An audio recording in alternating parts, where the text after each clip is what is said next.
Well, thank you, Caroline. It's great to be here and nice to see all of you. I feel a little bit like the Marvel character who ends up, in another universe and then comes back.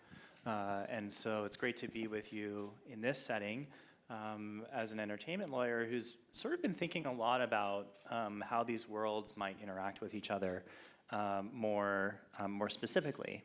And it was in that space that when we were looking at creating this discussion guide for the Anatomy of a Commission project that I thought there actually are some stages of development that might apply here in the commissioning world that we hear often about in the entertainment space. So the first one that we refer to is the development stage. And that stage is usually that process of just the incubation, the kind of coming together of ideas. Paula referred to it earlier as just sort of planting those seeds and having those initial conversations when potential projects are just beginning to kind of come to life. There aren't necessarily commitments yet. This is really just about sort of ideation, potential collaboration, thinking about who the other artists might be in a potential project. There's a lot of open space, I think, in that stage. It also is the stage when you're starting to think about, okay, well, how might we move on into the financing or the fundraising stage? And so another part of the process is thinking about, where is the money going to come from for this particular project? And it's usually sort of a balancing act. It's a dance between the idea and the funder and where the potential collaborators might come from. And so it's not necessarily sequential or linear all the time. It might be a step forward from development into financing or thinking about the contract stage, and then maybe a step back. But once that sort of contract stage starts to come together and a new project is being thought about, we're imagining, what are all the downstream questions that are going to arise for this particular new commission? And this initial stage, Ari, as you describe it, is a moment for conversation. And it is, why do you think it's so important to have this moment for conversation before building an agreement and before going into the next steps? What are the most important points that could be discussed in these preliminary conversations along with the licensing? Yeah, well, I think if we imagine the life cycle of this work from the initial concept, an orchestra or chamber ensemble approaches a composer, or a composer approaches a chamber ensemble and an orchestra and says, this is something we'd like to work on together. Where do you go from that moment all the way through to the premiere and then eventually to the post-premiere stage? And so it's sort of having that vision in mind for what will be the life of this work, not just when it reaches the premiere, the world premiere performance, but what will happen perhaps in the next performance, the regional premiere performance, where again, licensing will come up for the composer who wants obviously to be paid for the subsequent performance of their work. And this is in a non-dramatic context, but it could also apply in a dramatic context if you're an opera producer. So sort of having a lot of those initial conversations, and I think that's why we framed the Anatomy of a Commission discussion guide as a discussion guide.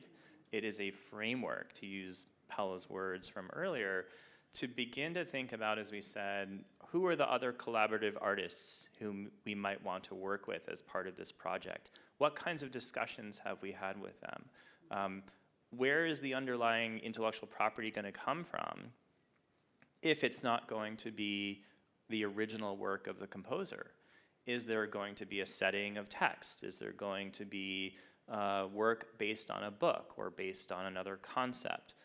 And so what I love about this particular stage is that it actually opens up the door for an incredible array of creative conversations that go beyond, I think, simply the sort of performance for the premiere, right? And how to say, well, what might be the life of this work and how might it extend, not just as perhaps the initial chamber music performance or world premiere performance, but can the actual premiere or workshopping of this work serve other purposes? So for example, imagine that the workshopping of a chamber work might actually support the development and creation of an orchestral work, or an operatic work, or a musical theater work. or a work of choreography, right? And so I think sort of having a wider array of creative potential within that development stage moves beyond perhaps the initial performance. And I think it also invites in other artistic collaborators who maybe your chamber or group or orchestra or ensemble has been hoping to work with, either because of a community connection, because of a creative connection that might open the door into that conversation. And I think importantly, and I think Paolo talked about this within her 3 models of this process, is the roles, right? What are everybody's roles, and how can we start to define some of that? Who's going to be the lead creator, or who's going to be the producer? Who's going to be taking the lead when it comes to funding? And then importantly, where is that creative control going to lie? Is it going to lie with a single person, or is it going to be shared between your ensemble and the composer? And then importantly from there, who's going to own the resulting intellectual property that comes from all of these development and initial conversations? And so if we skip through the development stage and move right into contract, we've missed the opportunity, I think, for a lot of really rich conversations to occur that I think actually can extend the lifetime value of this copyright asset, which is eventually what this is. And I think here, publishers, BMI, representatives, songwriters and composer representatives can really be strong advocates and I think partners in helping to kind of expand the conversation. Thank you, Ari. I wanted to go back a little bit to the licensing issue that you mentioned, Deirdre, because there were so many illuminating things that came up in our conversations. I'm so grateful. But also because it was related to differences, right? We were talking about royalty waivers that could happen for the performance royalty waivers for the premiere of a work. And you mentioned a difference that could be between like large ensembles and chamber ensembles. Like, what are the assumptions that perhaps we are making on both sides, and what are the differences and the influences in both fields or subfields of classical music? Right. So I think since this is a chamber music conference, we could maybe start there. Small presenters, small scale presenters are often working with people that they already know, and that can right away be possibly troublesome. And Paola talked about this, about clearly defining roles is very important from the beginning. And Ari, you just touched on that too. Like there's the composer of a small rights work is generally considered to be the copyright holder in that work, full stop. There have been conversations in the last few years, few decade, maybe, that bubble up from time to time that the commissioner should own the publishing, own the copyright. We're firmly against all of that, just so everyone is clear. The composer is the copyright holder in a small rights work from the get-go. But chamber performer ensembles may not have a license already in place, and they may be assuming that the fee is covering the royalties, and they may, it might be in the agreement, it might not be in the agreement. And if it's not addressed, it's very difficult after the fact to actually sort that out. And that puts BMI and ASCAP in the awkward position of contacting unlicensed presenters and ruffling a lot of feathers because it was not made clear. So the composer is expecting those royalties and may have accepted a lower commissioning fee because they were expecting those performance royalties. There's no license in place. The performance we can't include an unlicensed performance in our distributions. That's a pretty hard and fast rule. So it can create a lot of confusion and a lot of resentment if it's not spoken about ahead of time. Yeah, and this is why the initial stage is so important, and all the points that you are bringing in this discussion guide, recommendations, are touching on these issues that should be discussed, because it will eventually come up, right?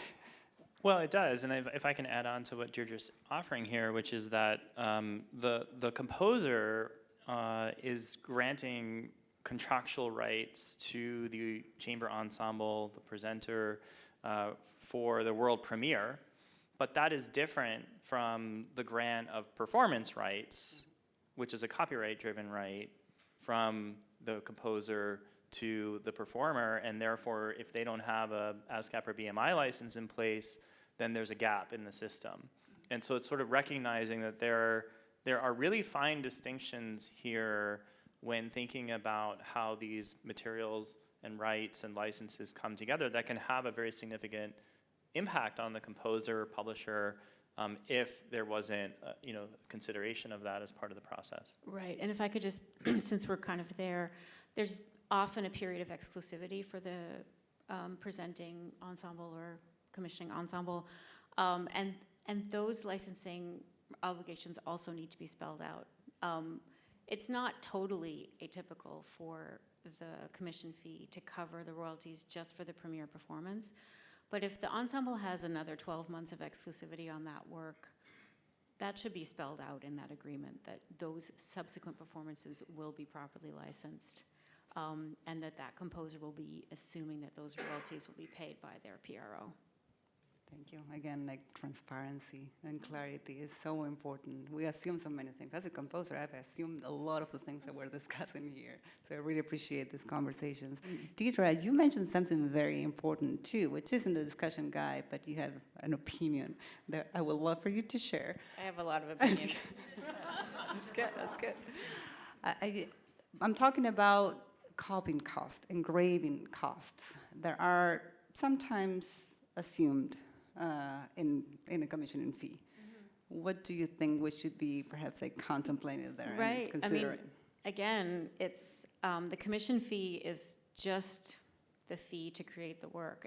There's a lot of other costs as we're talking about. The licensing cost is one, and the engraving cost is one. And I think people who haven't worked a lot with living composers don't realize that that labor is not part of the composition process. It's an extra step. It's labor that someone needs to be paid to do. So often it's a third party. It's someone outside of the agreement. But the payment for that labor needs to be addressed in the agreement as well, and recognized as just a cost of creating a work outside of the composer's own creative work. Thank you, Deirdre. Yeah, I think the question, beneath some of all this is, as a commissioning organization, how much of the costs of the composer are going to go theoretically uncompensated, right? So if you sort of look at that moment from back to the development conversation and say, we are asking you to create the work, to render your composing services, to show up at workshop or other events, to prepare a description of your work, is the expectation that all of that is fitting into the sort of fixed fee. And I think what we were hoping to encourage in the discussion guide is sort of unpacking that and saying, are there both opportunities here, but also costs that are being borne, and how do we sort of think through the transparency of that question? Because it is a negotiation with a publisher if the composer is represented, or their agent. But I think more importantly, I would kind of go a step backwards and say, well, can the commissioner reduce some of its risk potentially in this process by looking perhaps at workshops and saying, why don't we get to the workshop stage? Is this something that we can work towards a safe space so that there's room to create, to see how the work and the material is coming together, for there to be collaborative feedback, which I think, again, is what Paula was speaking about earlier. And then beyond that, to sort of use that as an opportunity perhaps to engage funders, which, by the way, this is how the musical theater works, right? They're going through development stages in order to develop financing for the creation of their work. And they make the process transparent by bringing it to regional theater or local nonprofit theater as a way of kind of building investors in the process. And so all this, I think we're sort of hoping to suggest in the discussion guide is that kind of framework and mindset can apply here in the chamber music world and in the large ensemble world as well. Thank you, Ari. And that's what contributes to making a sustainable career for a composer, right? Acknowledging the amount of unpaid work that sometimes is assumed or involved in this. So thank you for bringing all these points for conversation.